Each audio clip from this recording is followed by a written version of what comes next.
Welcome to Second Chance Youth Ranch TV. On this show, Billy and Rachel Hubbard, our daily operations directors, are going to be talking about our brand new girls' home. So don't go away. We'll be right back.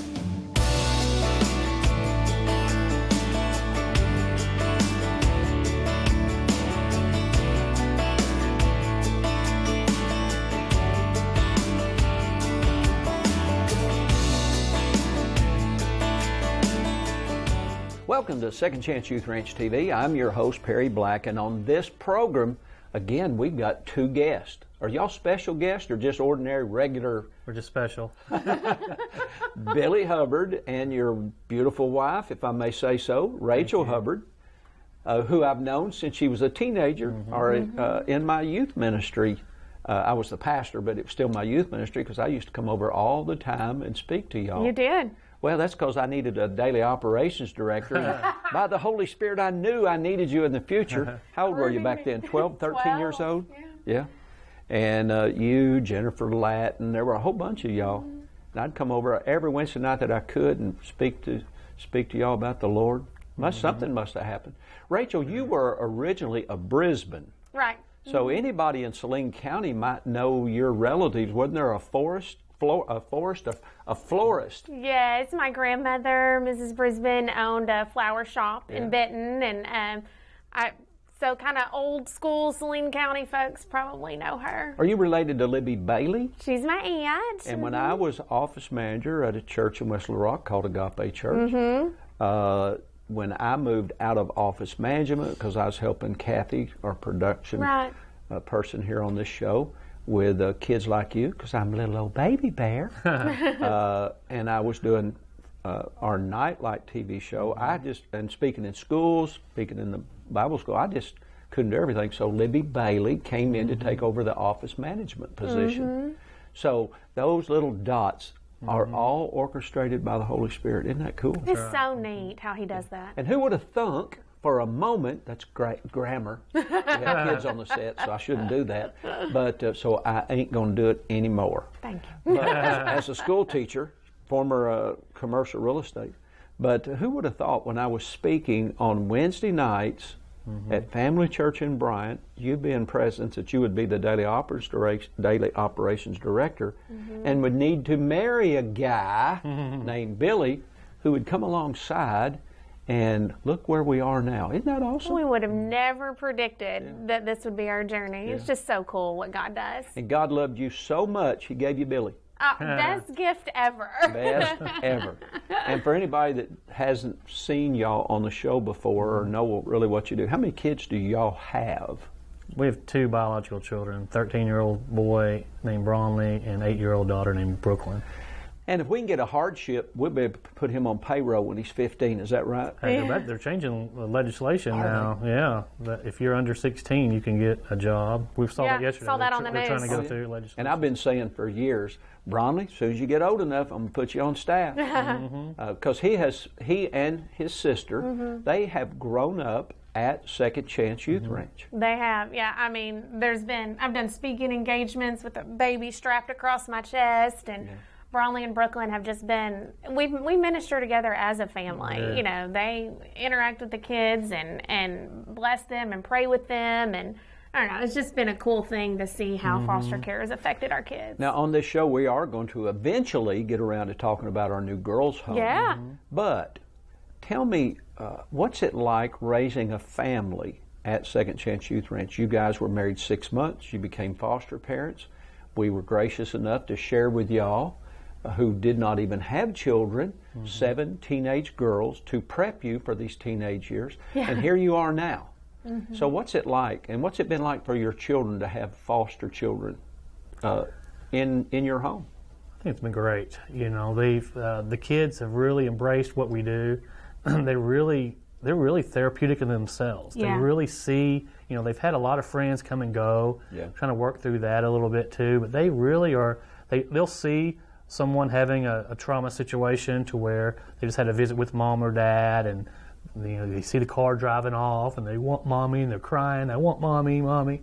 And my kids will go to them and just, you know, hold them and cuddle them. Yeah. And they've done it hundreds and hundreds and hundreds of times. But are you saying that sometimes when the foster children that have been with us and with your children, that your children have had to adjust to seeing their brothers and sisters in foster care leave and go home? It's a challenge. Yeah. It's a challenge. They become real good friends with some of these kids. Because they really become family to us. Yes, yes. And saying goodbye is so hard. I remember when our little girl Brooklyn was 5, you know, there was a girl there named Faith who was just her very best friend, and Faith got adopted, and we were so happy about that. But it was heartbreaking to Brooklyn. She cried every day for a month straight. But God has just helped her bounce back from that, and we've just said, baby, anytime somebody leaves, you know God's going to bring a replacement. And so she's learned that, you know, God's going to meet her needs, and it's been really cool to see her bond with other kids after that too. Yeah, now in this show here in our next segment, we're going to talk more about our girls' home, but there are some folks who are probably watching that don't understand how God has developed Second Chance Youth Ranch as the Family First Act came into legislation about 6 years ago that really kind of upended all of us in foster care. So we have a 300-acre campus. Yes, sir. Which is where y'all live, which we call Second Chance Ranch. Now, over the years, in order to meet the needs and the requirements of the new legislation in the Family First Act, which I wasn't real thrilled about, I'll just be honest with you. DCFS knew I wasn't thrilled about it as well. I think we made that known, didn't we? But we migrated through that, and how have we made some adjustments to our program by expanding beyond our 300-acre campus, of which we might put some B-roll on the screen there. Well, years ago, we started out as what would be called a group home, but we never fit that mold. Now, I always said we're just a group of homes. Yeah, because this wasn't a job to anybody. These were our kids, our babies, you know, and so we started saying, what can we do to adjust and really give our kids the best care possible? And so we went from that to being individually licensed foster homes, is what all of our homes are now. That legislation, at least in its core, was we do not want to institutionalize kids in care. Right, which we agree with. Yeah. And we never did. Yeah, because I kept saying, we're not a group home. I'm building a foster city. So what I'm doing, I'm building a town full of just a neighborhood of foster homes. And I remember back then people would come out and see that we had pictures of the kids on the walls, or that they would see that we were going on vacations with them, or that our staff weren't off on Christmas Day. And they're like, what is going on here? Like, this is so different. We're like, these are our kids. We just treat them like our kids. And as we're going through this legislation, the DCFS director, Ms. Martin, which we have a great partnership with, she would identify us during those meetings and afterwards and just say, you're not a group home. You're not a group home. You're not a group home. And now we have been identified as one of the 3 organizations that are taking large sibling groups and has been identified as a private placement agency. Yeah, so we have our campus homes now where families that want to foster a large sibling group can come and use that house so that they can have the space to foster that many kids. So we're going to take a break. We're going to come back and talk just exactly about that, how we've expanded into the community. We'll be right back. A mission field around you is filled with young hearts needing a forever family. And at Second Chance Youth Ranch, our team is committed to providing healthy, stable, loving homes and families to hurting children in the Arkansas foster care system and those up for adoption. Please contact us if you feel the tug at your heart to help foster or adopt, and find out the steps you could take to help fulfill a child's lifelong dream. Maybe you can't foster or adopt, but you could help. The need for thousands of children in the system is staggering. But with the help of faithful partners and business alliances, we are meeting those needs right now. Would you help us make a difference? Every gift, regardless of size, impacts a child's life directly and helps provide for a home in the gap right now. Visit the Second Chance Youth Ranch website at 2CYR.org to read more, watch the stories, and to make a contribution for a hurting child's care. Monthly partners are needed, so please contact us right away. And as you partner with this ministry, you are partnering with the Heavenly Father that has promised to be Father to the fatherless. God bless you for helping Second Chance Youth Ranch. Welcome back. On this show, Billy and Rachel are visiting with us about how we've gone from a 300-acre campus in the woods. Now, the joke has always been we take them from the hood and take them to the woods. And we do have bears out there, coyotes. I think we have mountain lions. Yeah. We try to keep them off campus, but nonetheless, we hear them at night, right? Yes, sir. And so we've expanded due to some of the changes in foster care nationwide through federal legislation, working with DCFS in partnership and with our partners all over the VTN viewing audience. We've expanded now into sibling groups, and we're one of the few organizations in the state that can take a sibling group of 6 or 7 or 8 somehow. Yes, sir. Keep them all together on Right. in the same home and on the same campus. But we've now expanded into the community, and in doing that, we are going to talk about the girls' home that we just opened very, very recently. So tell us about the community homes and how that's developed. We've got the ranch property, the homes out there, 4 homes typically that we have open. But we have more homes than that now in Saline County. Yeah, we have 2 additional campuses in Saline County, so 3 campuses total now for large sibling groups, and we're opening families to foster in their own home as well. And so the state of Arkansas is doing a cool thing where if you want to become a foster parent, you can choose to open through the Department of Children and Family Services, or you can choose to open through a private agency. And so that's exactly what we are. We can train, license, recruit, support, and oversee anybody who wants to foster in their own home as well.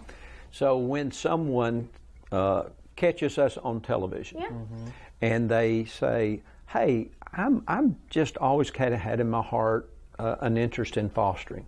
And they pick up the phone, 501-594-5200, and they call you. And they might talk to you or to Taylor or to Liz, who are going to be on a show in the future here. And they say, I'm interested in fostering. So we say, okay, we'll be right over and we'll give them 3 kids. Just about. So, but we are streamlining now. We are. With DCFS, endeavoring to streamline the process. Right. Because the process for adopting is painstaking and expensive. Fostering is painstaking, and anything involving the government typically takes twice as long as it would for a private agency. So what happens when somebody calls? Well, we talk to them about exactly who we are and what their options are, make sure that they do want to foster through us. And then we will provide them with a packet of paperwork that has instructions of everything to do. We sign them up for interviews, we check their references, background checks, and we do a training for them. So typically the state says about 6 months to get open to fostering, and we typically do it in about 30 days. Yeah. And so are you cutting corners? Nope, we're not. We're just we get the phone calls that say, we have little Susie and her brother who came into care today and they need a home. And it's real hard to let paperwork sit on your desk when you know specific children who are waiting on a home to go to. Most people can train and things. They usually have full-time jobs, so they can train on weekends. DCFS is not going to train you on a weekend. But we will. We do. We specialize those. As soon as church is over with, a lot of times we'll go over to the conference room we have and train them 2 or 3 hours. We'll streamline that. It takes some work. But we think the children are important to do that. We've just built a home in Benton, foster home. We built a girls' home in Bryant. We've got another plan that I'll be getting started and finished by the time school starts, in the name of Jesus. So with all that's going on, how many homes do we have in town, including the girls' home? And then we want to talk about the girls' home. So we have 5 campus homes in town right now. And any given home can handle up to as many as 6 siblings. Up to 6, that's right. And then we have about 10 to 12 community homes, families that are fostering in their own home right now. So that's someone like a viewer who says, you know, I have a career, I have a job, right, and I have an extra bedroom, and I have a heart for hurting kids. Yeah. We could walk them through that, and within 30 to 60 days, they would be trained and supported with a child or 2 in their own home. Yeah, and they get to work with a faith-based agency instead of trying to walk through things with the government. Somebody says, well, I would love to have a child in my home, but I just don't have the extra money, you know, inflation, food cost, all that. So if a child is placed in their home, would there be some financial assistance? Yep, we cover the cost of everything that the child needs. Wow, that's awesome. And the therapeutic staff is there for them, the counseling staff. That's right. Yep. Case management to help with any issues they're having. Absolutely. They actually come to the home instead of having to come to an office. Yeah. We'll be there anytime. Everything's a family. Everything we do is family oriented. So, all right, so we've got just 2 more minutes in this segment, and then we'll come back and talk more specifically. But we opened up a new home for girls in crisis who want the alternative and they want to have their baby. They want alternatives. So tell me about that house. Well, we have one sweet girl there right now who's expecting her baby in April. And it was just so neat to watch her walk in and see a beautiful bedroom for her, a crib set up, everything she's going to need. And her foster parents who live there are committed to helping her learn how to be a mama. Foster mom had experience working with pregnant teenage girls. Right. Tell us about that. So she worked with connecting pregnant girls with resources and things so that they would have everything they needed to meet their child's needs. And so she has a heart for that. But also, there's a sibling group of 3 that's in that house right now because we're in a foster care crisis. And when we got a phone call and we had the bedrooms, we said yes. So we just, however God wants to use that home, we're here for it. So let me kind of tie some things together, because this show's not just about Second Chance Ranch. It's about all the folks involved in fostering, whether it's independently in their home or through our collective placement agencies like us, the Baptist Home, Dr. Derek Brown, The Call, Project Zero, Jerry Cox with Family Council. And what we're trying to do is connect all of us together through Every Child Arkansas, this new collaboration that just got legislation recently at the Capitol. So there's a lot of moving parts where we're going to resolve in Arkansas this crisis for foster care. That's right. And so I'm really excited about all the moving parts and how we can be involved in doing that. Rachel, take just a few seconds and tell folks how they can get involved, how they can contact us. What's the best way to get in touch with us, and how we can help them if they're not in our location, how we can help them get involved through another placement agency. Yep, 30 seconds. The best thing to do is just go to our website, 2CYR.org, and you can select Contact Us and send us an email. Let us know where you're at, what you're interested in doing. If you're interested in fostering, we'll help you through that process. If you're not in our area, we'll recommend another organization that can help you. Or if you just want to volunteer, support, donate, whatever, that website is a great way to reach us. Also, we have a Facebook page. If you're a Facebook person, shoot us a message. We'll get right back to you. And we're going to take a brief break, and we'll get right back to you as well. She knows how to play Fortnite.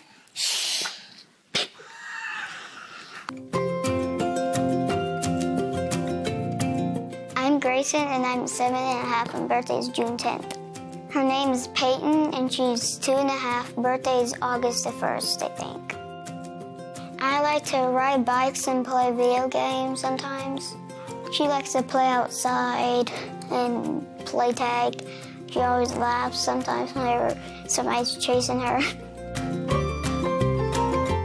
She knows how to sing her ABCs. Whenever I sing my ABCs, she copies me. A. She has one.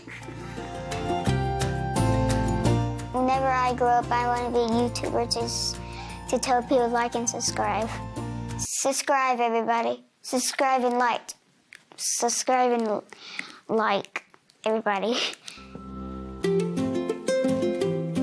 If I had a superpower, I can help people whenever they're in danger under a car. If I had one wish, I would go to Disneyland and play games. I love my sister very good. Spend time, play basketball, and then watch a movie, eat popcorn, eat Pop-Tarts.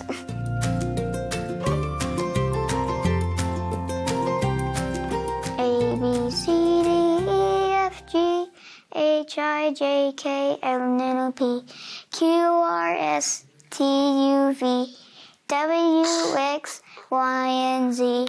Now I know my ABCs. Next time, won't you sing with me? Your turn, Pepe. You want to do it this time, Peyton? All right, let's do it.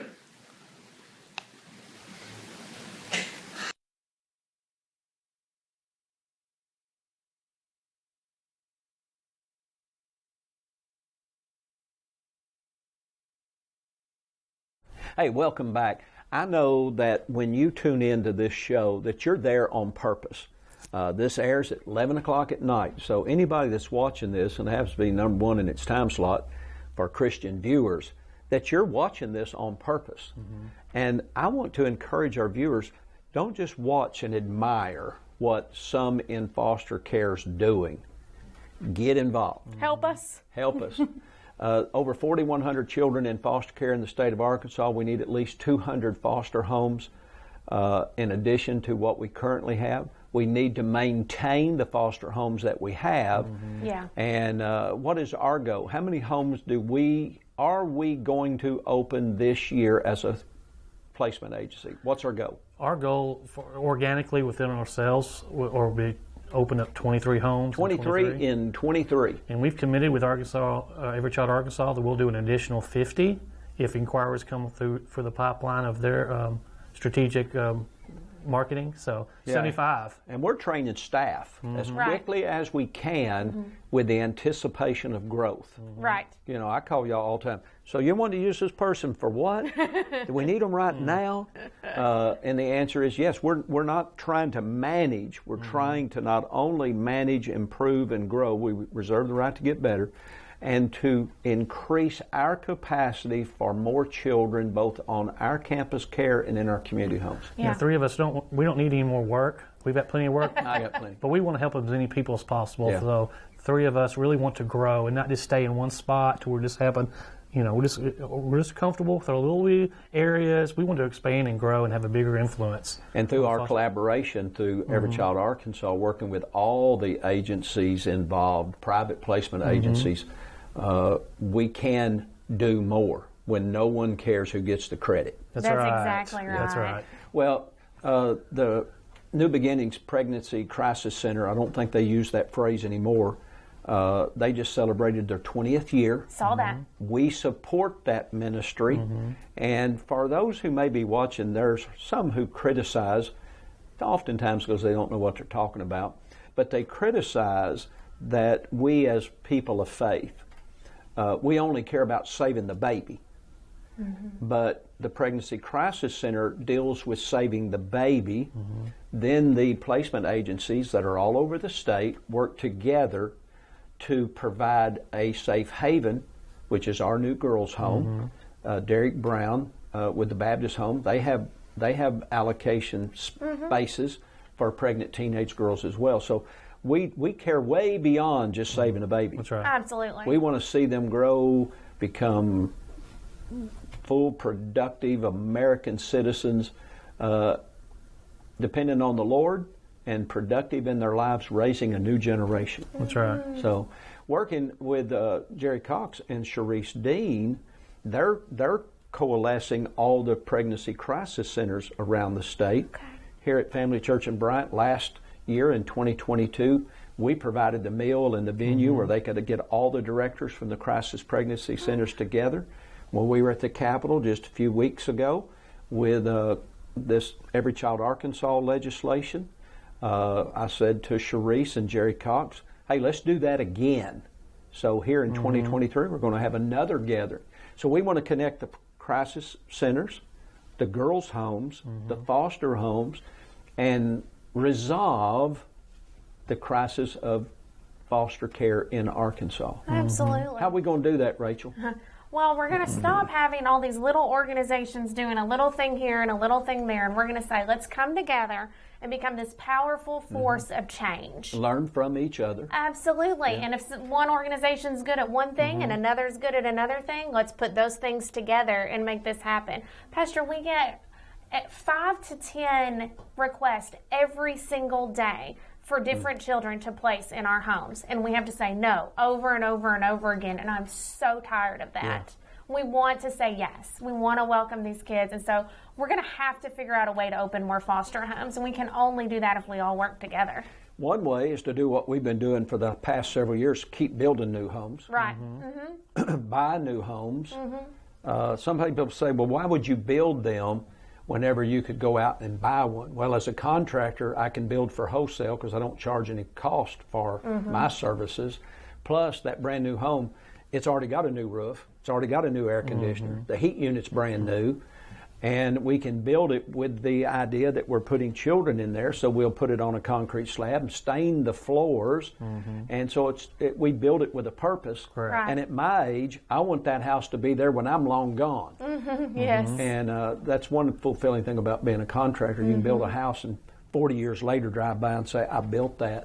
So I'm looking at long term. If I buy old houses and do the flip it thing, you know, you spend a lot of money. Right. And so we're attacking it as a ministry from all angles and working with Dr. Derek Brown. He does a phenomenal job at the Baptist home. They have a great ministry. So much respect for them. Compact in Hot Springs have been around for way longer than we have, do a great job.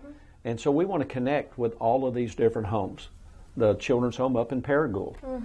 We met Micah. I met Micah, one of their spokespersons. I'm going to have him on the show because as a Church of Christ, they've got a wonderful vision of helping people coming out of drug addiction through John 3:16, John 3:17. So when you get all of us together, man, way to go. One will put 1,000 flat, two will put 10,000 flat. Right. What can we do working together? What can people do, Rachel, to help us with our girls' home?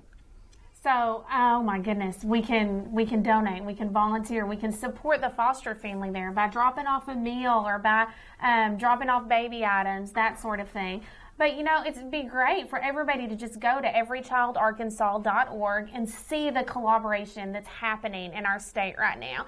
Now we have one website that anyone who's interested in foster care can go to, and they can see all of the different organizations that they could partner with in their area, in their specific skill set or whatever. And so, like, we're not going to be just trucking along on our own now. Unity is going to increase our ability to change this crisis.